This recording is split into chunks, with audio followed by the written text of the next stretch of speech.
BJP ನಾಯಕರು ಮತ್ತೆ ನನ್ನನ್ನು ಸಂಪರ್ಕ ಮಾಡ್ತಾ ಇದ್ದಾರೆ. ಜಗದೀಶ್ ಶೆಟ್ಟರ್ ಅವರು ಬಿಜೆಪಿ ಪಕ್ಷಕ್ಕೆ ಸೇರ್ಪಡೆಯಾದ ಬಳಿಕ ಬಿಜೆಪಿ ನಾಯಕರು ಮತ್ತೆ ನನ್ನನ್ನು ಸಂಪರ್ಕ ಮಾಡ್ತಾ ಇದ್ದಾರೆ. ದೊಡ್ಡ ದೊಡ್ಡ ನಾಯಕರು ನನ್ನನ್ನು ಸಂಪರ್ಕ ಮಾಡ್ತಾ ಇದ್ದಾರೆ. ಅಥಣಿಯಲ್ಲಿ ಸ್ಫೋಟಕ ಮಾಹಿತಿ ಬಿಚ್ಚಿಟ್ಟಿದ್ದಾರೆ ಶಾಸಕ ಲಕ್ಷ್ಮಣ್ ಸವದಿ. ಆಪರೇಷನ್ ಕಮಲಕ್ಕೆ ಸಂಬಂಧಪಟ್ಟಂತೆ ಅಥಣಿಯಲ್ಲಿ ಸ್ಫೋಟಕವಾದಂತಹ ಮಾಹಿತಿ ಬಿಚ್ಚಿಟ್ಟಿದ್ದಾರೆ. ಬಿಜೆಪಿ ನಾಯಕರು ಅವರವರ ಭಾವನೆಗೆ ತಕ್ಕಂತೆ ಮಾತನಾಡ್ತಾರೆ. ಅಲ್ಲಿ 25 ವರ್ಷಗಳಿಂದ ನಾನು ಇದ್ದೆ, ರಾಜಕಾರಣವನ್ನ ಮಾಡಿದೆ, ಹೀಗಾಗಿ ಒಳ್ಳೆಯ ಸ್ನೇಹಿತರು ಬಿಜೆಪಿ ಪಕ್ಷದಲ್ಲಿದ್ದಾರೆ. ಈಗ ಯಾರು ಸಂಪರ್ಕ ಮಾಡ್ತಾ ಇದ್ದಾರೆ ಎಂಬುದನ್ನು ಬಹಿರಂಗವಾಗಿ ಹೇಳೋದಿಲ್ಲ. ನಾನು ಯಾವುದೇ ಕಾರಣಕ್ಕೂ ಕಾಂಗ್ರೆಸ್ ಪಕ್ಷವನ್ನ ಬಿಡೋದಿಲ್ಲ. ಅಥಣಿಯಲ್ಲಿ ಕಾಂಗ್ರೆಸ್ ಶಾಸಕ ಲಕ್ಷ್ಮಣ್ ಸವದಿ ಪ್ರತಿಕ್ರಿಯೆ ಕೊಟ್ಟಿದ್ದಾರೆ.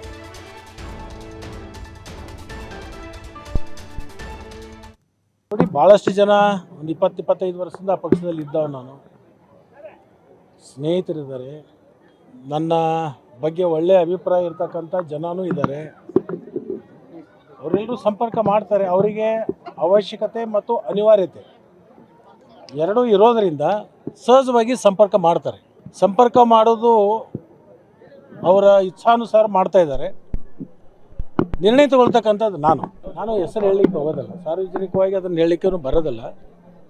ಅಲ್ಲಿ ಹಿರಿಯರು ಇದ್ದಾರೆ, ಸ್ನೇಹಿತರಿದ್ದಾರೆ ಮತ್ತು ನನ್ನ ಬಗ್ಗೆ ಒಳ್ಳೆಯ ಅಭಿಪ್ರಾಯ ಇರ್ತಕ್ಕಂಥ ಅನೇಕ ಮುಖಂಡರು ಇದ್ದಾರೆ. ಅವರೆಲ್ಲರೂ ಸಂಪರ್ಕದಲ್ಲಿದ್ದಾರೆ. ಬಹಿರಂಗವಾಗಿ ಹೇಳಲಿಕ್ಕೆ ನಾನು ಬಯಸಿದ್ದೇನೆ. ಇವೆಲ್ಲೂ ಆಂತರಿಕ ಮತ್ತು ಒಂದು ವಿಶ್ವಾಸಕ್ಕೆ ಅರ್ಹರಾಗಿರ್ತಕ್ಕಂಥ ಸಮಯ ಮತ್ತು ಸಂದರ್ಭಗಳು ಇರ್ತವೆ.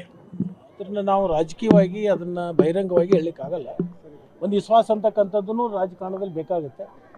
ಆ ವಿಶ್ವಾಸವನ್ನು ಬಹಿರಂಗ ಮಾಡಿಸ್ಲಿಕ್ಕೆ ಹೋಗೋದಿಲ್ಲ. ಸಹಜವಾಗಿ ಅವತ್ತು ನಾನು ಭಾರತೀಯ ಜನತಾ ಪಕ್ಷ ಬಿಟ್ಟು ಕಾಂಗ್ರೆಸ್ ಸೇರಿದ ಮೇಲೆ ಕೆಲವೊಂದು ಕ್ಷೇತ್ರದಲ್ಲಿ ಸಾಕಷ್ಟು ಮತ್ತು ಅನುಕೂಲಗಳು ಆಗಿದ್ದಾವೆ. ಆ ಅನುಕೂಲತೆಯನ್ನು ಮನವರಿಕೆ ಮಾಡಿಕೊಂಡೇ ಬಿ ಜೆ ಪಿ ಅವರು ಇವತ್ತು ಪುನಃ ತಮ್ಮ ಪಕ್ಷಕ್ಕೆ ಬರಮಾಡ್ಕೋಬೇಕು ಅಂತಕ್ಕಂಥ ಆಸಕ್ತಿ ಹೊಂದಿದ್ದಾರೆ. ಆಸಕ್ತಿ ಅವ್ರು ಮಾಡ್ತಕ್ಕಂಥದ್ದು ಅವರ ಏಳಿಗೆಗಾಗಿ, ಅವರ ಪಕ್ಷ ಬೆಳವಣಿಗೆ ಬಗ್ಗೆ ಅವರಿಗಿರ್ತಕ್ಕಂಥ ಅದು ಚಿಂತನೆ. ಬಟ್ ಅದು ಯಾವುದಕ್ಕೂ ನಾನು ಒಳಗಾಗಲ್ಲ. ನಾನು ಕಾಂಗ್ರೆಸ್ ಪಕ್ಷವನ್ನು ಬಿಡ್ತಕ್ಕಂಥ ಪ್ರಶ್ನೆ ಇಲ್ಲ. ನೋಡೋಣ, ಕಾಲ ಸಂದರ್ಭ ಎಲ್ಲವೂ ಉತ್ತರ ಕೊಡುತ್ತೆ. ಕಾಲ ಈ ಬಗ್ಗೆ ಮತ್ತಷ್ಟು ಮಾಹಿತಿ ಕೊಡ್ತಾ ಹೋಗ್ತಾರೆ ಪ್ರತಿನಿಧಿ ಶ್ರೀಧರ್ ಕೋಟಾರಗಸ್ತಿ ಫೋನ್ ಸಂಪರ್ಕದಲ್ಲಿ ಜಾಯ್ನ್ ಆಗಿದ್ದಾರೆ. ಶ್ರೀಧರ್, ಇದನ್ನ ಘರ್ ವಾಪಸಿ ಅನ್ನಬೇಕು ಅಥವಾ ಆಪರೇಷನ್ ಕಮಲ ಅನ್ನಬೇಕು ಅನ್ನುವಂತಹ ಪ್ರಶ್ನೆ, ಅದೇ ರೀತಿಯಾಗಿ ಜಗದೀಶ್ ಶೆಟ್ಟರ್ ಅವರು ಘರ್ ವಾಪಸಿಯಾಗಿ ಆಯಿತು, ಇದೀಗ ಲಕ್ಷ್ಮಣ್ ಸವದಿ ಅವರಿಗೂ ಕೂಡ ಗಾಳ ಹಾಕ್ತಾ ಇದ್ದಾರೆ ಅನ್ನುವಂತಹ ಮಾಹಿತಿಯನ್ನ ಖುದ್ದು ಲಕ್ಷ್ಮಣ್ ಸವದಿ ಅವರೇ ಬಿಚ್ಚಿಟ್ಟಿದ್ದಾರೆ. ಏನೆಲ್ಲ ಹೇಳಿದ್ದಾರೆ ಲಕ್ಷ್ಮಣ್ ಸವದಿ ಅವರು ಅಂತ? ಸಂತೋಷ್, ಜಗದೀಶ್ ಶೆಟ್ಟರ್ ಬಿಜೆಪಿಗೆ ವಾಪಸ್ ಆದ ಬೆನ್ನಲ್ಲೇ ಈಗ ಲಕ್ಷ್ಮಣ್ ಸವದಿ ಕೂಡ ವಾಪಸ್ ಬಿಜೆಪಿ ಕರೆತರುವಂತ ಪ್ರಯತ್ನ ಬಿಜೆಪಿ ನಾಯಕರು ನಿರಂತರವಾಗಿ ಮಾಡ್ತಾ ಇದ್ರೆ, ಅದನ್ನೇ ಈಗ ಸ್ವತಃ ಒಂದು ಲಕ್ಷ್ಮಣ್ ಸವದಿ ಆ ವಿಚಾರವನ್ನ ಈಗ ಬಹಿರಂಗ ಪಡಿಸಿರ್ತಕ್ಕಂಥದ್ದು. ಏನು ಪ್ರಮುಖವಾಗಿ ಬಿಜೆಪಿಯಲ್ಲಿರ್ತಕ್ಕಂಥ ಹಿರಿಯ ನಾಯಕರಾಗಿರ್ಬೋದು, ಆತ್ಮೀಯ ಸ್ನೇಹಿತರಾಗಿರ್ಬೋದು, ಅವರು ಕರೆ ಮಾಡಿ ಒಂದು ವಾಪಸ್ ಬಿಜೆಪಿಗೆ ಬರುವಂತೆ ಒತ್ತಾಯವನ್ನು ಮಾಡ್ತಾ ಇದ್ದಾರೆ. ಯಾಕಂದ್ರೆ ಬಿಜೆಪಿ ಪಕ್ಷದಲ್ಲಿ 25 ವರ್ಷಗಳ ಕಾಲ ಇದ್ದು ದುಡಿದಿರ್ತಕ್ಕಂಥ ಹಿನ್ನೆಲೆಯಲ್ಲಿ ಬಿಜೆಪಿಗೆ ಮರಳಿ ಬರ್ಬೇಕು ಅಂತ ಒತ್ತಡವನ್ನು ಹಾಕ್ತಾ ಇದ್ದಾರೆ. ಆದ್ರೆ ಯಾವುದೇ ಕಾರಣಕ್ಕೂ ನಾನು ಬಿಜೆಪಿನ ತೊರೆದು ಈಗ ಕಾಂಗ್ರೆಸ್ ಅನ್ನ ತೊರೆದು ಬಿಜೆಪಿ ಹೋಗಲ್ಲ ಅನ್ನೋಂತ ಮಾತನ್ನ ಇಲ್ಲಿ ಪ್ರಮುಖವಾಗಿ ಲಕ್ಷ್ಮಣ್ ಸವದಿ ಹೇಳ್ತಾ ಇದ್ದಾರೆ.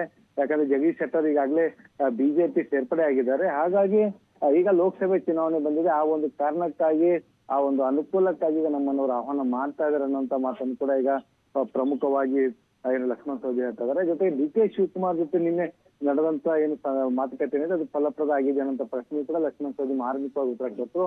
ಅಥಣಿ ಮತಕ್ಷೇತ್ರಕ್ಕೆ ಒಳ್ಳೆಯ ದಿನಗಳು ಬಂದಿದೆ ಅನ್ನುವಂತ ಮಾತನ್ನ ಮತ್ತು ಅಥಣಿ ಮತಕ್ಷೇತ್ರ ಸರ್ವಾಂಗೀಣ ಅಭಿವೃದ್ಧಿಗೆ ನಾವು ಬೇಕಾದ ಕೆಲಸವನ್ನ ಮಾಡ್ತೀವಿ ಅನ್ನುವಂತ ಮಾತನ್ನ ಇಲ್ಲಿ ಲಕ್ಷ್ಮಣ್ ಸವದಿ ಹೇಳೋ ಮೂಲಕ ಸದ್ಯಕ್ಕೆ ಲಕ್ಷ್ಮಣ್ ಸವದಿ ಕಾಂಗ್ರೆಸ್ ಬಿಜೆಪಿ ಹೋಗಲ್ಲ ಅನ್ನುವಂತ ಮಾತನ್ನ ಮತ್ತೊಮ್ಮೆ ಸ್ಪಷ್ಟಪಡಿಸಿದ್ದಾರೆ. ಆದ್ರೆ ಬಿಜೆಪಿ ನಾಯಕರ ಏನು ಬಿಜೆಪಿಗೆ ಬರುವಂತೆ ಒತ್ತಡ ಹಾಕ್ತಿರ್ತಕ್ಕಂಥ ವಿಚಾರವನ್ನು ಕೂಡ ಬಹಿರಂಗಗೊಳಿಸಿರ್ತಕ್ಕಂಥದ್ದು. ಯಾರು ಒತ್ತಡ ಹಾಕ್ತಾ ಇದಾರೆ ಅನ್ನೋಂಥ ವಿಚಾರವನ್ನ ಎಲ್ಲಿಯೂ ಕೂಡ ಅವರು ಬಹಿರಂಗಗೊಳಿಸುವಂತ ಕೆಲಸವನ್ನ ಲಕ್ಷ್ಮಣ್ ಸವದಿ ಮಾಡ್ತಾ ಇಲ್ಲ. ಸಂತೋಷ್, ಧನ್ಯವಾದಗಳು ಶ್ರೀಧರ್ ನಿಮ್ಮೆಲ್ಲ ಮಾಹಿತಿಗೆ.